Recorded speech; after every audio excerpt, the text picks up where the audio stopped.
Shalom, selamat pagi Bapak Ibu Saudara-saudari yang terkasih. Hari ini Sabtu 23 Januari tahun 2021. Kembali firman Tuhan kita akan dengarkan sebelum kita melakukan aktivitas kita sepanjang hari ini.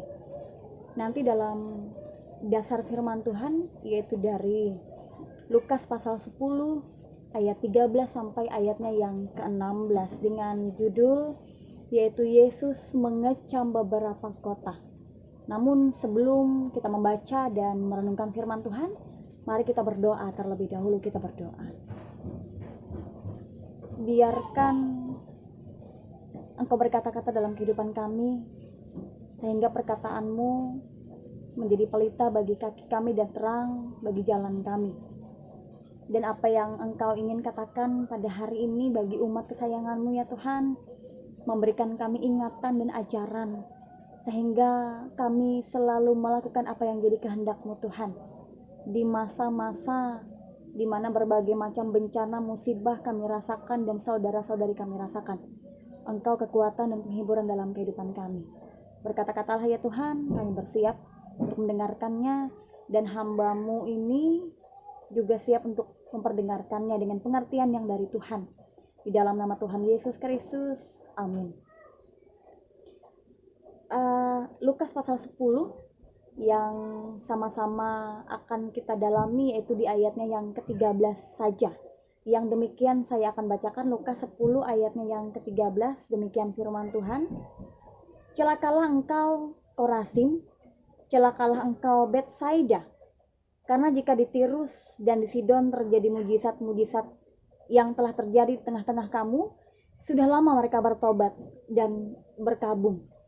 Bapak Ibu saudara-saudari yang dikasihi oleh Tuhan, tentunya Bapak Ibu sangat tahu sekali kisah atau legenda tentang Malin Kundang.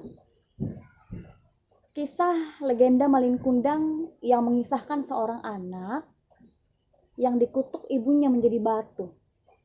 Ia malu mengakui ibunya yang telah melahirkan, merawat, dan membesarkannya, karena ibunya sudah tua dan tampil dengan pakaian compang-camping.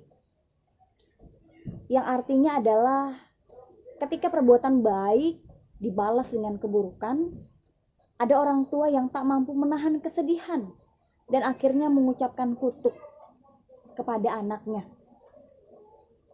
Apa yang terlintas di pikiran Bapak, Ibu, dan saudara-saudari sekalian saat membaca kisah yang hari ini kita baca bersama, yang boleh menjadi dasar perenungan kita tentang Yesus yang mengecam 3 kota, kemudian membandingkannya dengan Tirus dan Sidon, kota-kota yang berada di luar daerah Yahudi.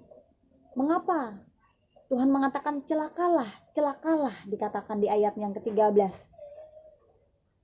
Kecaman atau kritikan Yesus terhadap Korazim, Betsaida, dan Kapernaum dengan kata celakalah, celakalah tadi tentunya berbeda dengan legenda atau kisah kutukan yang dialami oleh Malin Kundang. Tapi ada sesuatu yang dikatakan bahwa celakalah apabila kebaikan dibalas dengan keburukan.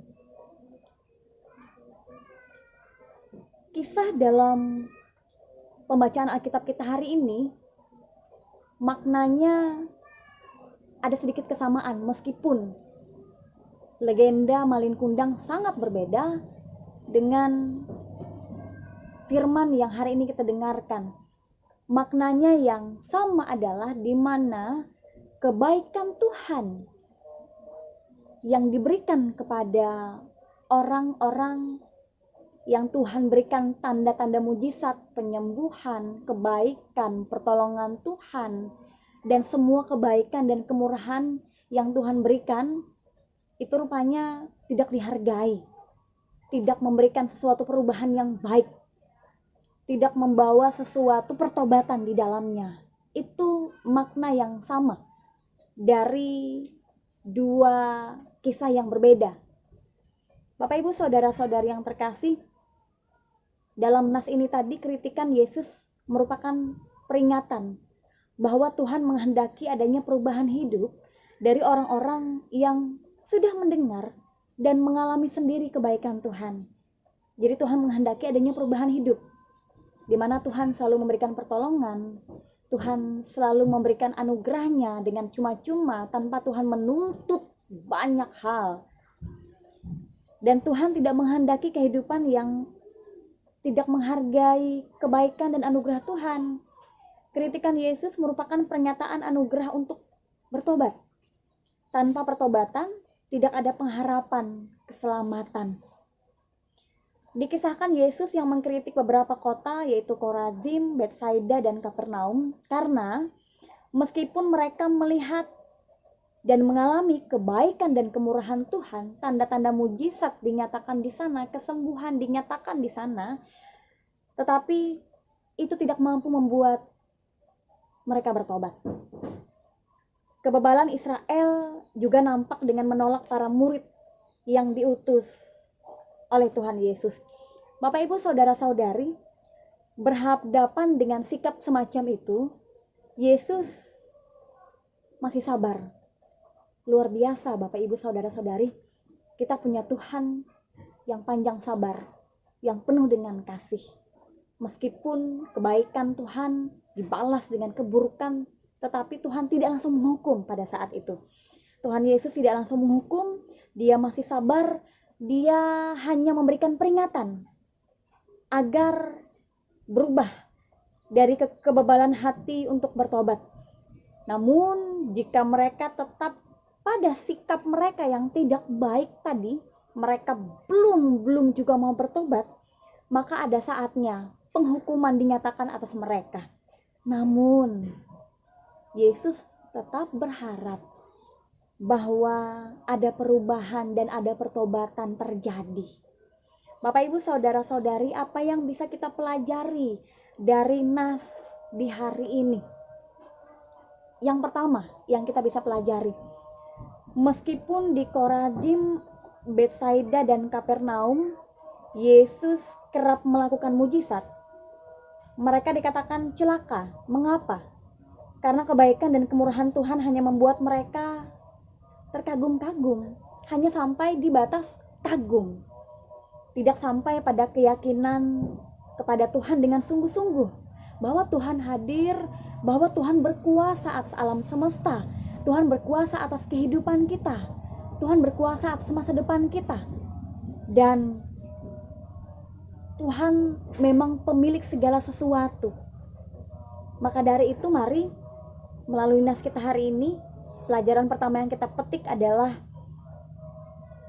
kita betul-betul yakin bahwa dia bukan hanya Tuhan, bahwa dia bukan hanya berkuasa. Kita mau mengalami, kita mau menghayati, kita mau mensyukuri bahwa Tuhan yang berkuasa, Tuhan yang hebat, Tuhan yang luar biasa itu tadi mau menuntun hidup langkah kita manusia.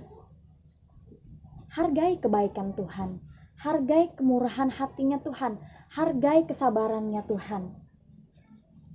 Ada saat dia memberikan kita pertolongan, ada saat dia memberikan kita kekuatan. Apalagi Bapak Ibu saudara-saudari, musibah, bencana datang silih berganti. Baru awal tahun 2021 di bulan Januari, begitu banyak hal yang bisa jadi itu membuat kita celaka. Mari kita syukuri, mari kita hargai apa yang Tuhan berikan. Dengan cara kita bersyukur, dengan cara kita menghargai apa yang Tuhan berikan. Di saat terjadi bencana lalu orang datang menolong, itu betul-betul sesuatu yang perlu disyukuri. Hargai kebaikan Tuhan, nyatakan syukur kepadanya. Jangan lupakan pertolongannya dalam kehidupan kita. Jangan banyak mengeluh, jangan banyak mengeluarkan kata-kata yang membuat kita lemah. Pelajaran yang pertama. Pelajaran yang kedua, menjadi orang yang percaya dan mengenal dengan baik Tuhan Yesus Kristus, diharuskan terjadi perubahan. Tentunya perubahan yang baik, melalui ucapan, melalui pikiran, juga melalui perbuatan kita. Saya tidak mengatakan bahwa ini pilihan. Apakah kita wajib, apakah kita boleh memilih untuk betul-betul berubah atau tidak, berubah tidak. Sebagai orang-orang yang percaya kepada Tuhan Yesus, sebagai orang-orang yang mengenal Tuhan Yesus dengan baik, harus, wajib untuk terjadi perubahan yang baik dalam kehidupan kita. Jikalau tidak sekarang, kapan lagi? Bagi kita yang sudah berubah perlahan dan pasti, mari kita betul-betul pertegap perubahan tersebut dan jadikan itu menjadi semakin baik. Ada peningkatan dalam perubahan yang kita mulai akan tunjukkan kepada orang lain sebagai bentuk kita menghargai kebaikan, pertolongan, kemurahan hatinya Tuhan. Kita betul-betul juga menyadari bahwa saat Yesus bertahta di hati dan hidup kita, saat itu jugalah Roh Kudus Tuhan akan terus menuntun hidup kita.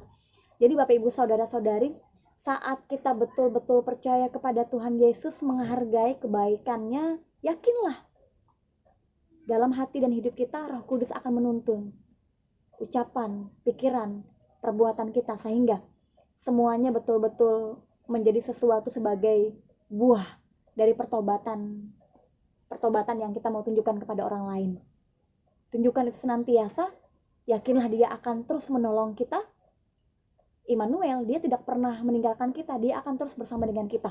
Dan pada saat dia terus bersama dengan kita, di saat itu pula lah dia akan terus membawa kita untuk mempercayai hidup dan masa depan kita di dalam hari-hari hidup kita. Dan percayalah, pada saat dia selalu ada bersama-sama dengan kita, dia akan terus menopang kita, menolong kita, dan membuat kita berubah, membuat kita bertobat, membuat kita menjadi pribadi yang semakin hari semakin baik. Untuk menutup renungan di hari ini, saya punya sebuah pantun yang demikian bunyinya. Malam-malam main dakon, gelap-gelap lampunya mati. Kita bersyukur jadi umat Tuhan, mengalami kebaikannya sampai nanti. Amin untuk renungan firman Tuhan hari ini. Salam sehat, Tuhan memberkati kita sekalian.